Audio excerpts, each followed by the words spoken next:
આ વિડીયોના પહેલા 15 સેકન્ડમાં તમે જોઈ શકો છો કે ભજપુરા ગામના વડાલી તાલુકાના સર્વે નંબર 26માં આવેલ આ સરકારી ચેકડેમ. આ ચેકડેમથી પાણીનો સંગ્રહ થતો હતો. ભૂગર્ભ જળનું સ્તર વધતું હતું. ખેડૂતોને સિંચાઈનો લાભ મળતો હતો અને ગામ માટે આ એક મહત્વપૂર્ણ જાહેર સંપત્તિ હતી.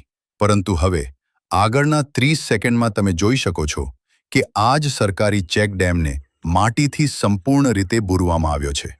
એક તરફ સરકાર ચેકડેમ બનાવે છે, ત્યાં બીજી તરફ કેટલાક લોકો એ જ ચેકડેમને માટીથી બૂરી નાખે છે. ગુજરાત સરકાર દ્વારા સુજલામ સુફલામ જળ અભિયાન, પાણી સંરક્ષણ અને ખેડૂતોના હિત માટે અમલમાં મૂકવામાં આવ્યું છે.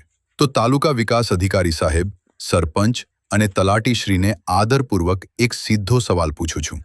જો 15 સેકન્ડ પહેલા આ ચેકડેમ ગામને ફાયદો આપતો હતો, તો હવે તેને કોની પરમિશનથી માટીથી બૂરવામાં આવ્યો?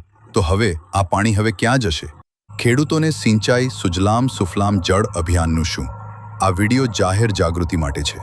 અમે માંગ કરીએ છીએ કે સરકારી ચેકડેમને બચાવવામાં આવે અને જવાબદાર સામે તાત્કાલિક કાર્યવાહી કરવામાં આવે. જેટલું બની શકે એટલું વિડીયો શેર કરો, જેથી આ ચેકડેમને ફફરી જીવંત કરવામાં આવે, દરેક અધિકારી સુધી પહોંચાડવામાં આવે અને જેને માટીથી બૂર્યો છે એને દંડ કરવામાં આવે, જેથી ભવિષ્યમાં કોઈ ચેકડેમને માટીથી બૂરતા પહેલા વિચારે.